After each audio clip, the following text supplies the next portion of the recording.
do it right now. Because what better time for you to learn and fail if you have to, when you're not growing up and setting up yourself in life, right? One lesson that I learned, not necessarily friends make the best partners.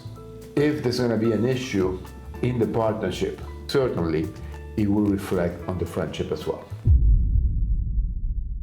Hello everybody, I'm Max and we're from BuildPurdue, and we are doing our alumni speaker series, and this is Professor Romero today. He is a ENTR professor at Purdue, and he started, I think, 7 startups.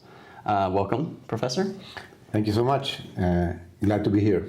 And so Professor and I took Professor Romero Day's class, I think my junior year, and he talked about customer discovery, how to make a business plan, identify business models, things like that. And the ENTR certificate has a wealth of information there, but I'm here to more curious about what your experience is and what got you started in entrepreneurship. Okay, I think that when I talk about my beginnings in entrepreneurship, I cannot forget where it really all started. Mm-hmm. And it all started with a side gig of entrepreneurship, more or less, which is intrapreneurship within a major corporation.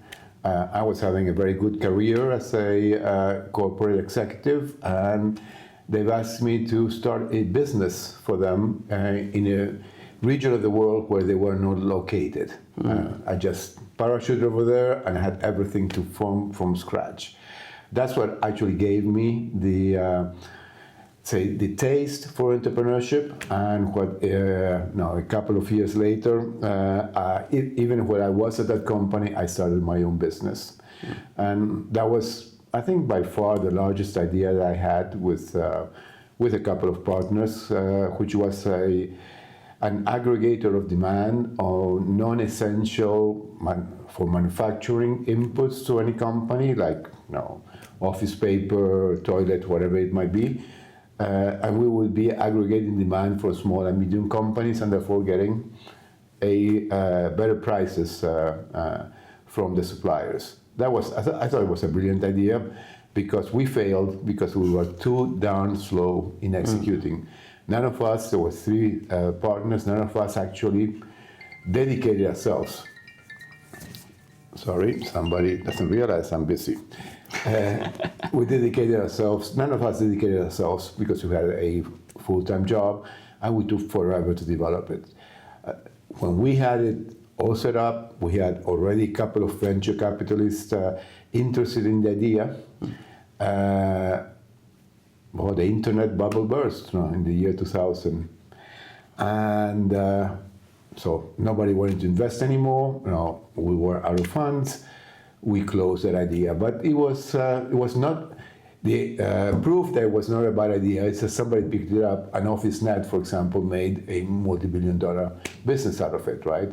And then they were acquired by Snapples, by Staples, and others. So, but that taught me that if I really believed in something, if I was passionate about the idea, you have to put the time and dedicate yourself to it. Would you say your entrepreneurship journey started at Purdue, or well before that, back in, is it Argentina? Or? No, my entrepreneurship journey started after Purdue. I see. No, I trained here at Purdue with a master's degree in economics and then an MBA to actually become a very good corporate executive, which I was a very good corporate executive, but the passion for entrepreneurship came later, when I discovered through intrapreneurship that I really enjoy doing things by my own. And that's why, as time went along, we were able to launch 7 different businesses. I see. But what were the 7 different businesses that you have started? Well, we started with this demand aggregator that actually didn't work. And then the next year, there was a big crisis in Argentina, one of the largest economic and social crises ever. And we were in a position to get into the wine business. So we acquired a winery with another 3 partners. We developed that winery from almost bankruptcy into a significant business that was actually doing very well. So that was my second one. Then later on, I also developed a brewery. I developed a consulting company that matches quality versus cost in one region of the world versus the supply and demand on the other region of the world. And that was very successful as well until the government in Argentina started putting some restrictions to foreign exchange and limiting imports. So one leg of the business was eliminated. But still, it was something interesting. Then we launched a biofuels trading company to take advantage of some arbitrage opportunities that were available in the region. Let me see, and then we had, I launched my own consulting company, which is still ongoing. And what am I missing? Oh, and around those periods, we also were able to take advantage of a circumstance in Argentina in which the foot and mouth disease for cattle was eradicated. So the exports of beef to the US and other areas of the world were open, and all the foot and mouth vaccine laboratories in Argentina closed.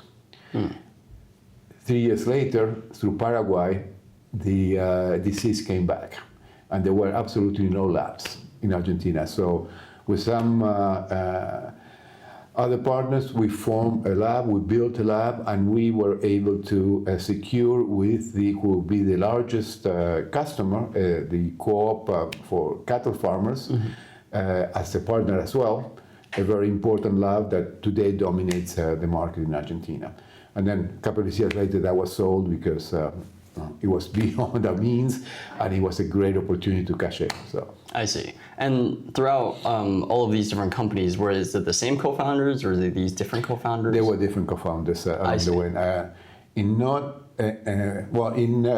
In three of my, in Panord, the trading company, matching supply and demand across geographies, the biofuels trading company, and the brewery, I had the same partner.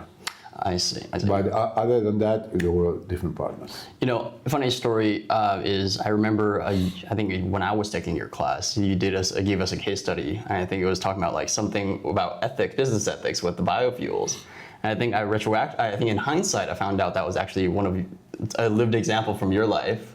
And so I thought that was really interesting because I think, integrity and ethics is very important in entrepreneurship. I think most people building startups these days, I think a lot of people just want to get started, but they haven't actually thought about the importance of the human value of, actually in teams, because organizations fundamentally are teams of people. Should have done, especially with my first venture, eCartago, the aggregators of demand, with the winery and the foot and mouth disease laboratory. I tended to work with friends that were each brought a special capability to the business. For example, one of them was a specialist in distribution, have a logistic company. The other one was a finance guru, etc. So I used to work with friends. Right? But one lesson that I learned throughout that period, in the second phase, when I had the same partner in 3 businesses, not necessarily friends make the best partners. And if there's going to be an issue in the partnership, most certainly, it will reflect on the friendship as well. So in those 3 businesses, the brewery, the trading of biofuels, and the matching of supply and demand between different geographies, I had the same partner, and we disagreed when we had to sell the most profitable for the company. So actually, we didn't have to sell it, but there was a decision needed to be made, And my opinion was that the business should be sold, because to continue to grow into that, we're doing great, but continue to grow, we have to invest a lot of money, which probably is going to be beyond our means. And the other partner said, no, he didn't want to sell. So I said, okay, that's no problem. You buy my shares, right? And I leave. And he said, well, I cannot buy your shares. In that case, I make the decision because I was the majority partner, right? I had 63% of the company, and I said, okay, majority rules, we sell. We made a lot of money, but he was very angry because I didn't.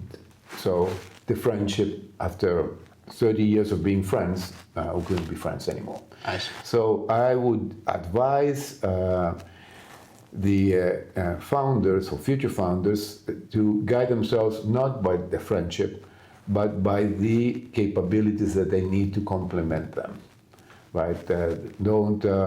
If it's your friend, great. And if that would be the case, whenever you start, don't write in a piece of paper what's going to work. Make sure that you made a solid founders agreement that takes into consideration as many future circumstances or contingencies that you might think of. Because they're going to happen and there's going to be disagreements. But if you agreed early on, if there's this disagreement with selling the company, then one party needs to wait, well, you can make those kind of agreements, right?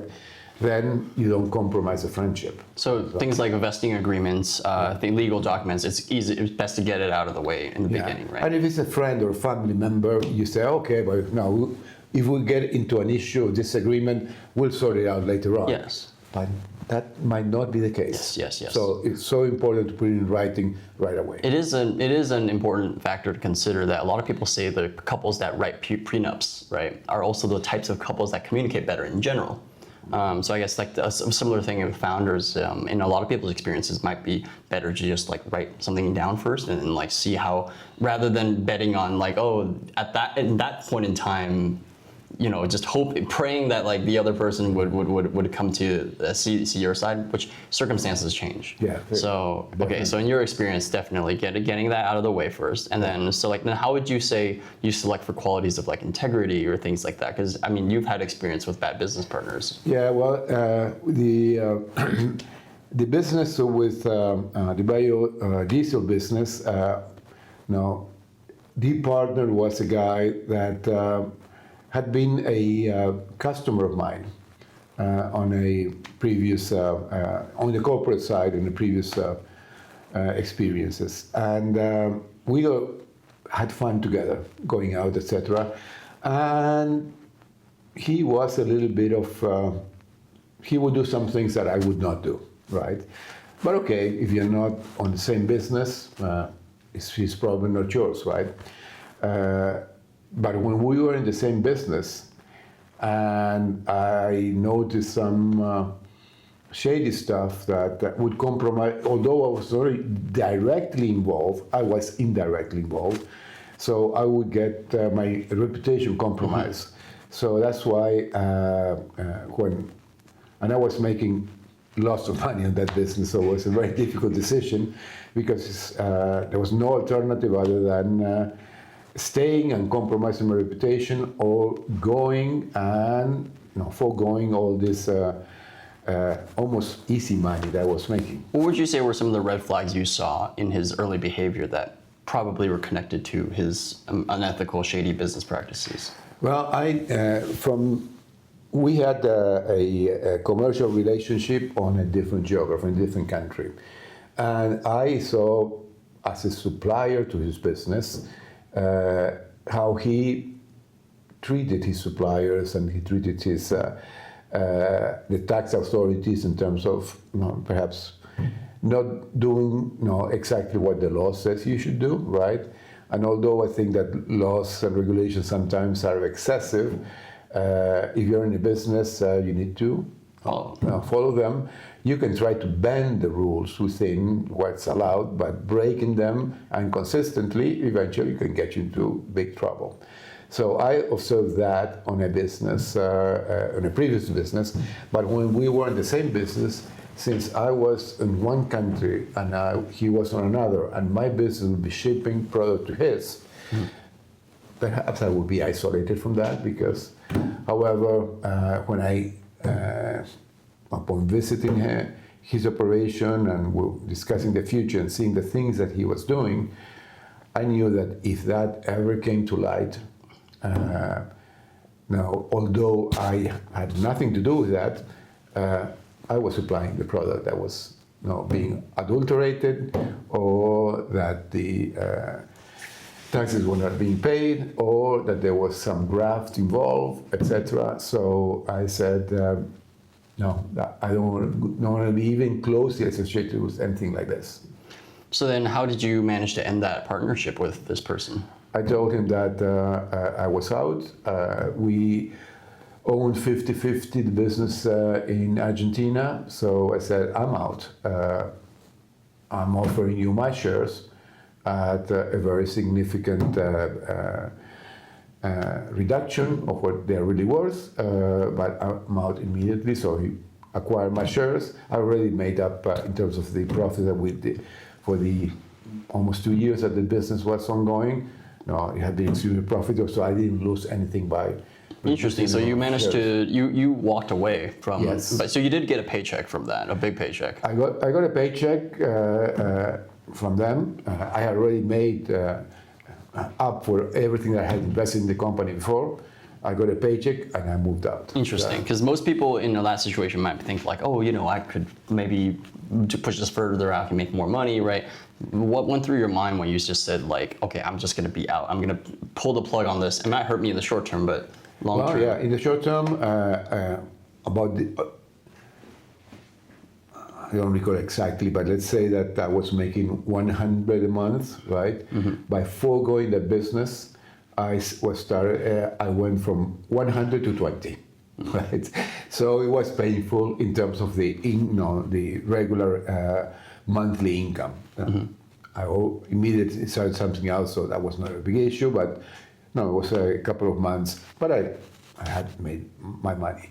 The issue is that if this would have come to light, and I was associated with that, a lot of the things that I was able to do later on, I might not have been able to do it because my reputation would have been compromised. So what gave you the confidence to walk away and know that you could start your next venture?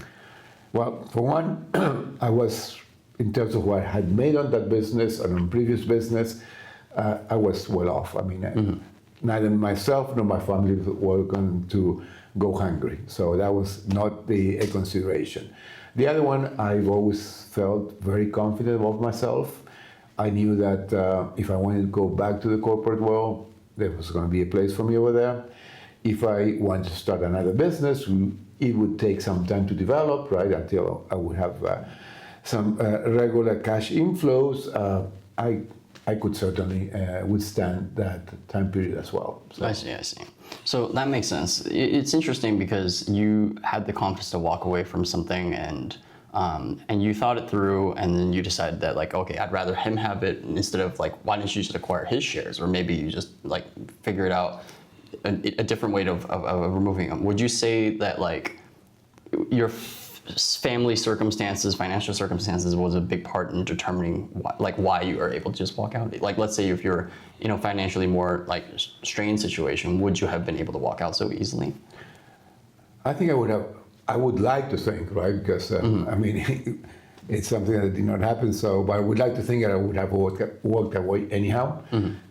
It was not my, let's say, my sole decision. Of course, I discussed it with my wife, which, by the way, is a lawyer, right? So. Oh, I see. So okay, she was more adamant. You need to walk away. You need to walk away, right?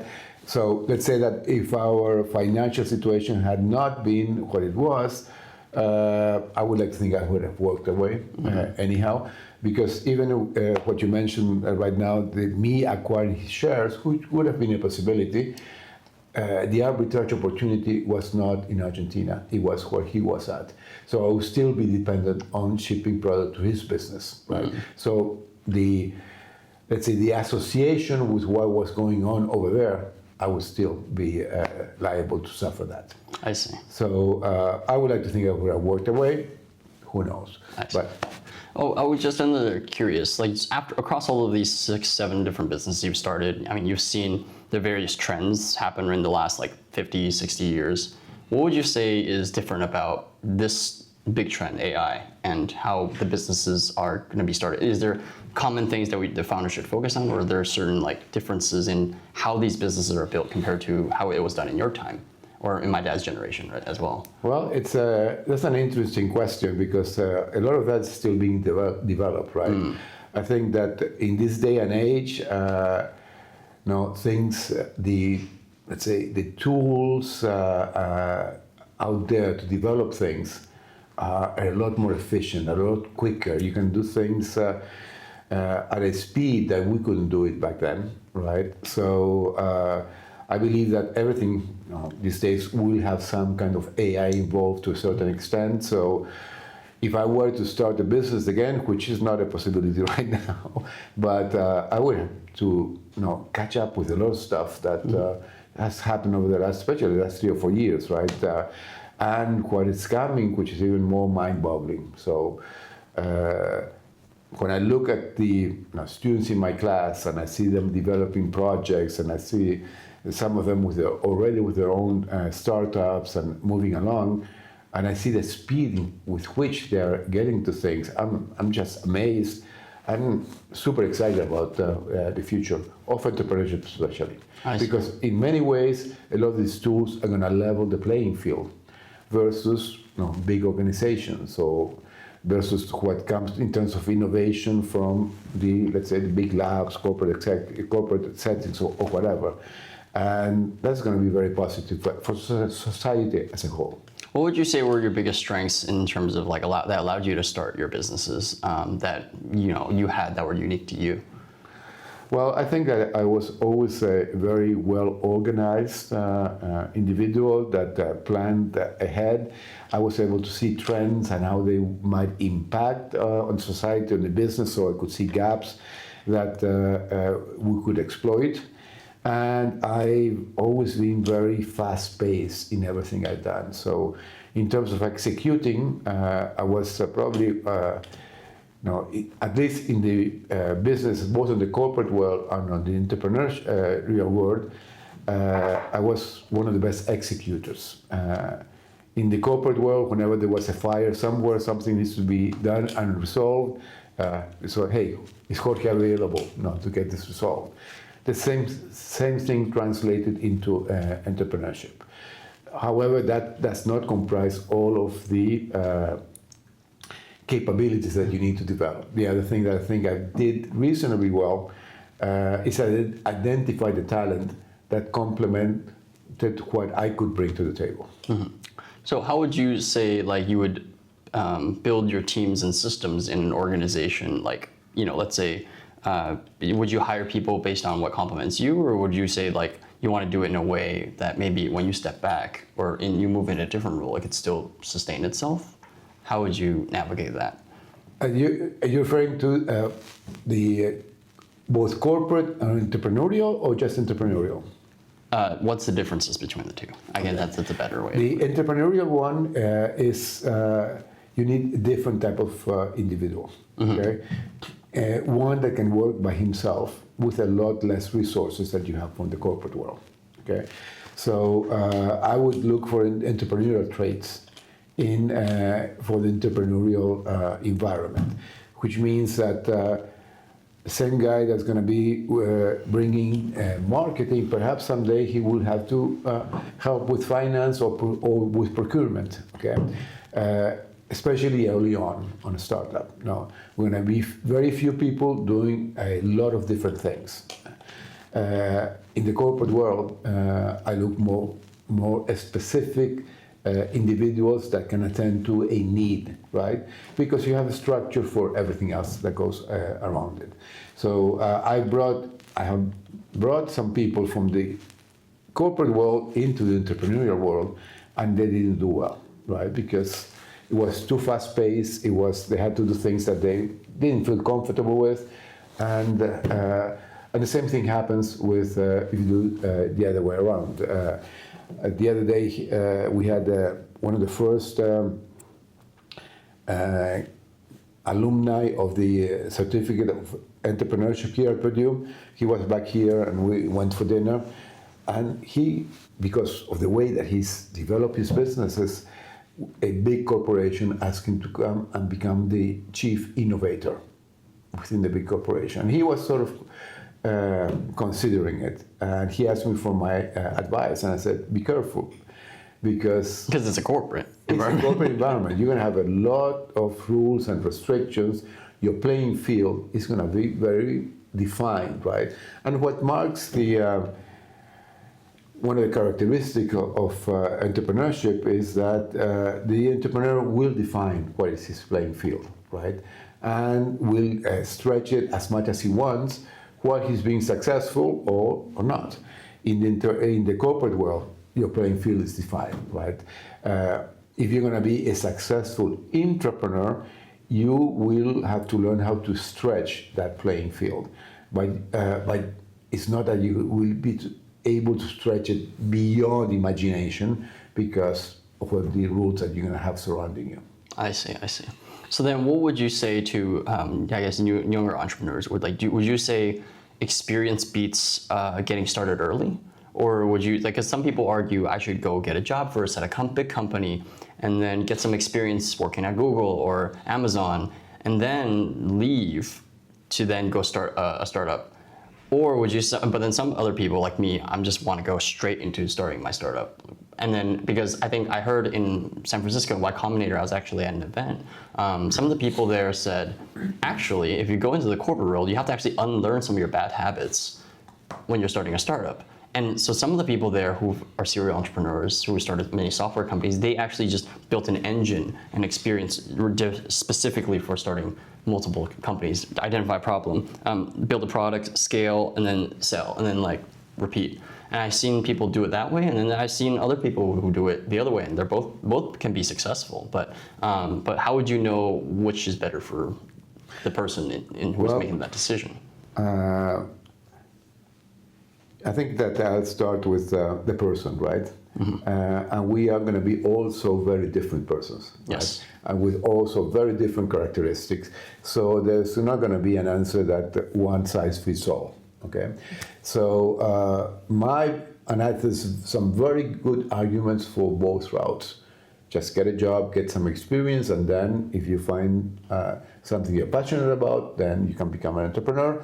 Or you can go straight into being an entrepreneur and without experience, but as you said, I might avoid some of the bad habits as well.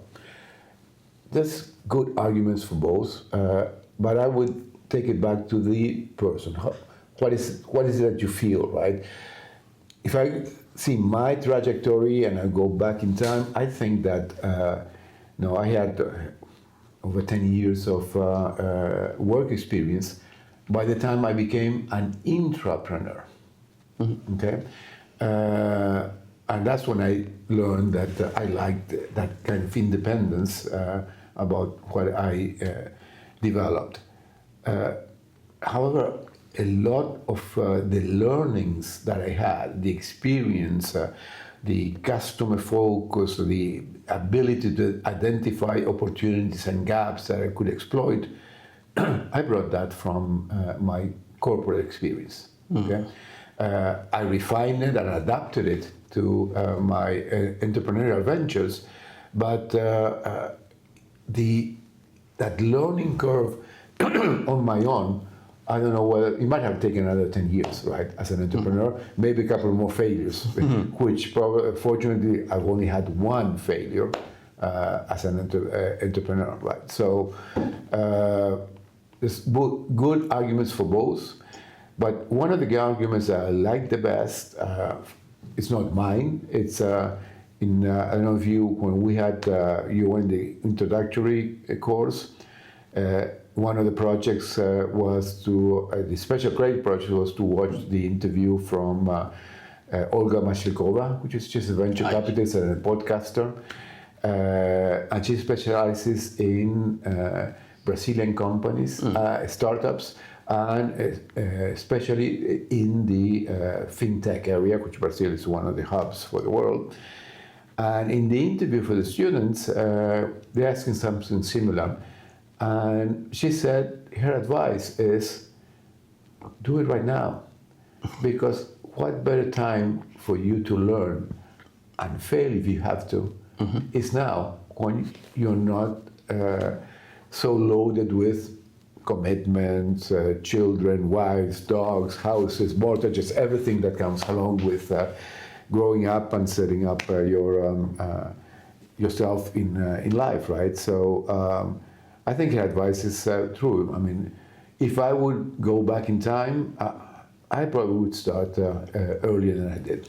I think, yeah, there is an argument where there is a lot of, it's really funny because I've seen both, right? So the Harvard Business Review came out with a study saying the average successful founder is 45, right? So it is statistically back that 45 is the age where you should be starting companies. However, I'm in the other camp, which is starting early, because there's another study that was done. I think it was Malcolm Gladwell's, Outliers. They studied the age of, I think in one of those studies, he mentioned, if you look at Steve Jobs, Bill Gates, and a lot of the people who built generational companies, their age gap, I think, is like within 2 years of variance of each other. So the age group, they were all 20, 21, 22 when they started. And that was shocking to me, because it meant that if you were within that, if you were 21, 22, what was going on in your life? You had no commitments, you were really single, you could work, and you could be flexible moving around. And that is like the AI today. Like, AI revolution is just beginning. And if you're 21, 22, right, 23 right now, like, we are in the best position we're at. We don't have to take risks. We don't have any commitments. You should be trying something new. And I think that there is a very clear, I actually think it's like, I've been a big proponent on anybody who is not going to struggle financially and can have a year's worth of like leeway should go and try it first. Yeah, I have a caveat to that though. I'm a strong proponent of what you just mentioned. If you have something that you really believe in. Correct. If you have an idea, you have a concept, hey, I really want to develop this, jump on it and go ahead and do it when you're young. But if you're going to be sort of fishing around to find an idea, I would say get some experience first, and then come back. I would say the high agency people was like, I have an idea and I want to go. And that's me. That's me for sure. But then I guess to follow up for that was like, what would you say is how important is, product market fit is what people talk about, but there's a concept that I heard from a friend saying called founder market fit. How important do you think that concept is? Like, because everybody's different.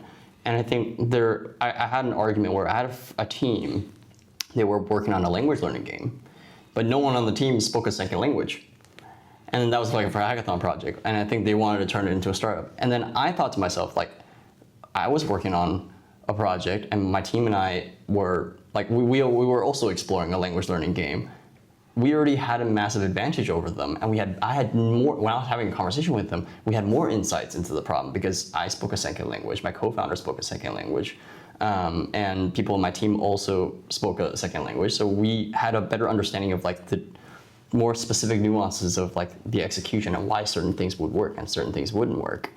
And so that was like one avenue where that was, it was a much better fit, but that was an idea I then pivoted away from, and I'm working on my current idea. And I would say that my current idea is even more suited for my personality and my temperament and my strengths, right? How would you say a founder should go about identifying the right ones, the right problem space, not necessarily ideas, but the right problem spaces to work in for them?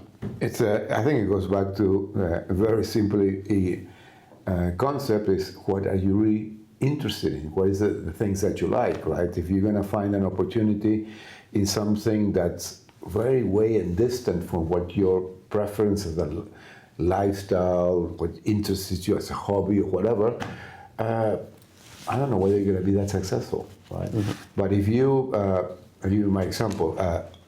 I love wine and I love beers, right? So when I was within those two domains, I really had a lot of fun with what I was doing, right? I really, the beer example, I think I love because I was actually loading the beer cases into my car and taking them to the customer so I could deliver them myself and spend time with the customer. Talking about the products, talking about the preference, talking about soccer, whatever it might be, right? I really had a passion for that market itself, right? So if I, however, in the corporate world, I worked on companies whose products I really didn't think that were that great or that great in terms of my interest. Very, very useful products for society, but I was just doing a job, right? And I was very good at doing that job, but I had no passion for what I was. So it was not as fun for me. However, when I was in a project that had something that I was passionate about, it came like naturally. It was like an extension of myself. Mm-hmm. And so this was your third business, first business? The winery was my second, and the beer was my fourth. Would you say these are like probably your favorite ones out of all the 7? My favorite one, because of the way that it was developed and the way and how successful it was, and how the things that we did proved right, was the brewery. I see. And so then the brewery was like, walk me through that. Like, what was the thing that made you guys so successful with the? Well, the brewery is sort of an interesting example, because the other day I was interviewed for an article on teaching entrepreneurship, and I had one of the things that I said in that article, which some sort of objected, is sometimes you just stumble into entrepreneurship. It's not that you planned it, you just stumble into it. And in a way, the beer is an example of that, because in this company called Panord, which actually was matching cost-value relationships across geographies between importers and exporters, it was a consulting style company. We did a project for someone that needed to develop or get some investment into a brewery. He had just started his brewery, and it worked out very well. He got some investment from the state. The state gave some funds, some grants, and when it came time to pay us, right, he said, "I don't have any money." So he said, "Okay, well." We ended up with 40% of the company, right? Then he gave us a share himself.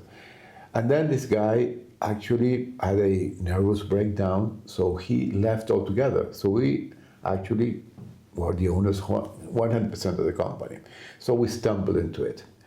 But what we did so well, it was so much fun, is analyzing that market and segmenting and segmenting and segmenting up to the point of finding the very small market niche and the channels with which we could get to that small market niche.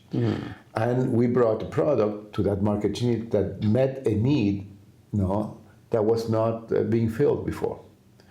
And that allowed us to really become very profitable in that market niche. And we had, for that particular style, which was a very bitter beer. Very high international bitterness unit, over 80, which is regular beers around 14, 15, the IPAs around 48 to 60, we're above 80, right? But we had that little market niche, and it was ours. We dominated the market niche at a very premium price. So that was my most fun. So for you, fun is like identifying the problem niche and doing and I'm doing the homework right, and just okay. Let's make sure. Let's just do another iteration. Let's go to another focus group with customers. Identify a couple of more owners of bars that specialize. So that customer interaction, that narrowing it down, really was. Talk about passion. That was always a very passionate area of mine. I see. Would you say entrepreneurship is also like maybe in part a cultural problem as well? Because maybe there's a culture of like, maybe outside of the US, especially when I was in Europe, and people there are extremely, focused on like, they think it's risk taking, but a good entrepreneur fundamentally is making educated, not just educated guesses, but they're making they're strategizing and they're de-risking and they're minimizing the assumptions they're making in the business, right? And arguably, a lot of things are like that. Even if you go to corporate, you are still taking on risk. And so I was kind of wondering, if how would someone know they are actually suited for entrepreneurship? But Well, you mentioned the cultural aspect. Yes. And that's a very important one because there's no better environment in the world for entrepreneurship than the US. So when you go to other areas, for example, I teach a case in my global entrepreneurship course, which has to do with charging stations for electric vehicles when it all got started back to 2008, 2009. And they describe how difficult in Switzerland, the company is based in Switzerland, is somebody to fund a startup. Mm-hmm. There's very few venture capitalist funds. There's a lot of cultural constraints about the risk, right, and etc. So, and then the next week, I had the corporate venturing director for the Rabobank, and she's a Brazilian working in the Netherlands for the Rabobank, a very big Dutch bank. And she mentioned the same thing. She said, the culture here in Europe towards entrepreneurship, depending on the country, could be a little bit more daring than others, but in general, it's way behind here in the US. So there's certainly a big cultural aspect. You go to Latin America, the concept of failure is stronger in terms of the negativity of it than it's here in the US. And that goes against entrepreneurship. No, you shouldn't go into entrepreneurship because you might fail. Here in the US, okay, you might fail, well, you start again, right? So there's definitely a very strong cultural aspect that needs to be considered. I see. If you were 20 again, what would be the things that you might do differently when you first started compared to with all the knowledge you have now? Well, with all the knowledge and also all the capabilities and tools that there is. I was a student here at Purdue in the 80s. We didn't have a certificate of entrepreneurship. Yep. Entrepreneurship was not taught at all, right? So if I would give advice to 20 years old, I would say first get a formal education, which is going to carry you through life, and take advantage of all the tools that is out there, including learning entrepreneurship at school. And then if you are passionate about something, just jump into it. Don't do what I did on my first entrepreneurial venture, that thinking you could do both things. You read something, just go ahead and do it. I see. Well, thank you for the great insights, Professor. And if you guys are interested in seeing more content like this, please follow our Instagram or our YouTube. And if you want to meet more builders like me or a professor, you can come to Night Shift at Saturday, 7 p.m. in the basement of Walk.